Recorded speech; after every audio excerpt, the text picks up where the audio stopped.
Assalamualaikum warahmatullahi wabarakatuh.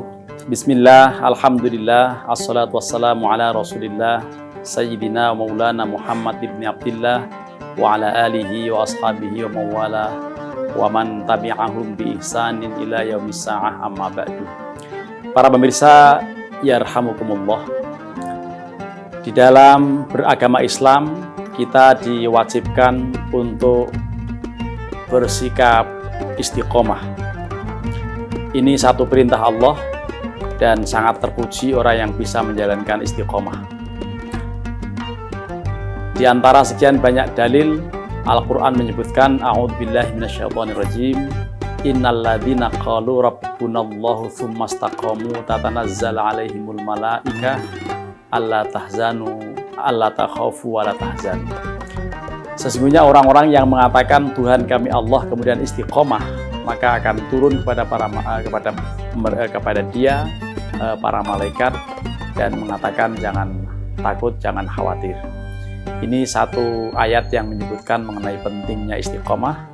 Bahkan di dalam satu sabda Rasulullah pernah ditanya oleh seseorang, "Ya Rasulullah, saya bertanya kepada engkau soal agama ini yang tidak mungkin saya bertanya kepada siapapun kecuali engkau." Maka Rasulullah mengatakan, "Qul amantu billah tsumma istaqim."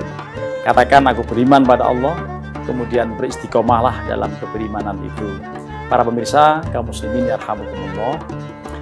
Di antara sekian banyak tokoh yang memiliki karakter atau sifat istiqomah ini, Al-Faqir pernah berguru pada seorang ulama besar di Jakarta ini.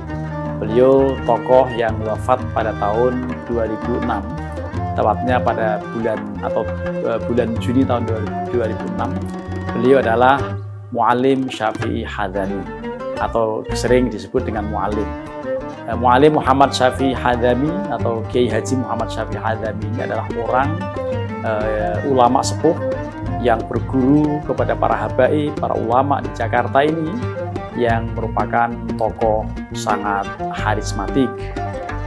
Beliau dalam satu minggu lebih dari 37 majelis taklim yang beliau asuh dan sangat istiqomah, sangat kekeh, sampai beliau pernah menyebutkan dalam satu petuahnya dalam satu majelis ilmunya bahwa tampaknya al-istiqomatu khairun min alfi karomah, bahwa istiqomah itu lebih baik daripada 1000 karomah.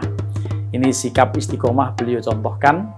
Suatu saat beliau dalam keadaan kurang sehat, tepatnya dirawat di satu rumah sakit di kawasan Jakarta Selatan.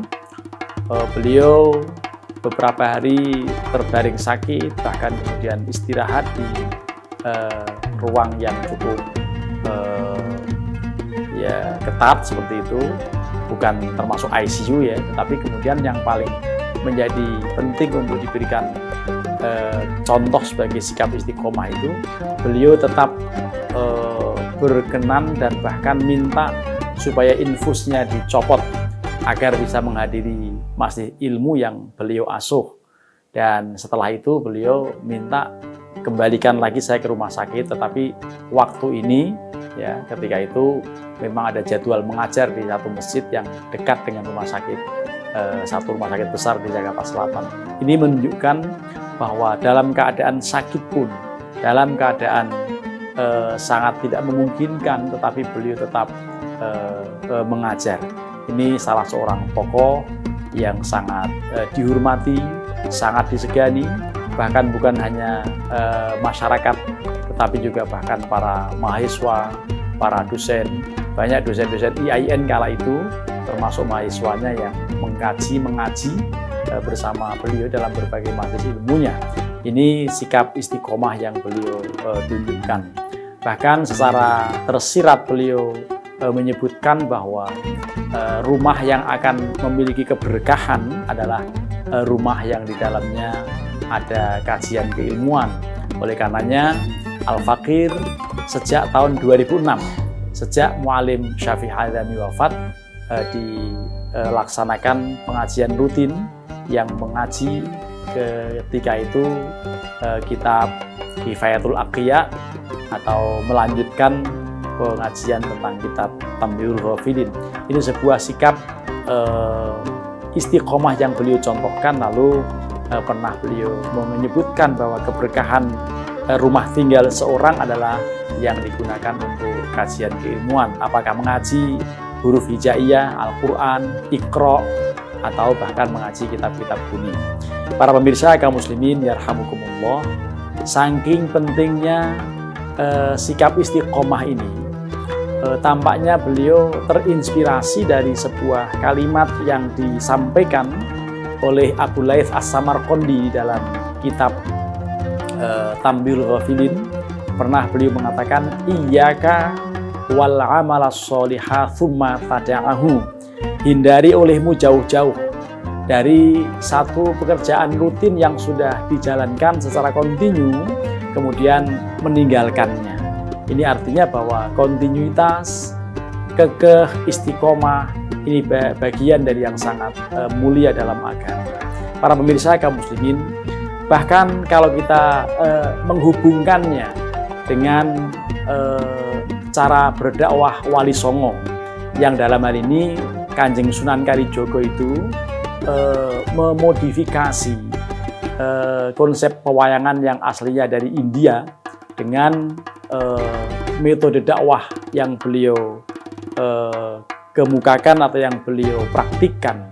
Karena nama-nama punokawan, kalau wayang kulit baik yang Jagrak Jogja maupun Jagrak Solo itu mengenal 4 tokoh punokawan yang namanya Semar, Gareng, Petruk, dan Bagong.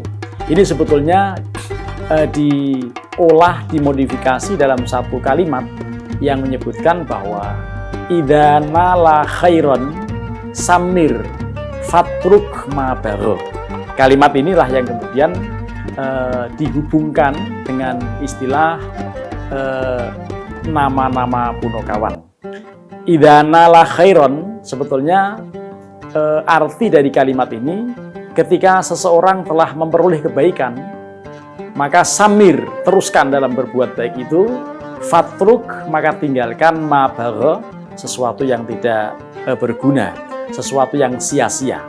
Itulah kemudian idza nala khairon itu menjadi nol gareng, kemudian samir artinya teruskan untuk berbuat kebaikan tadi, dihubungkan dengan nama Semar, artinya aslinya Samir, kemudian Semar, kemudian fatruk, maka tinggalkan.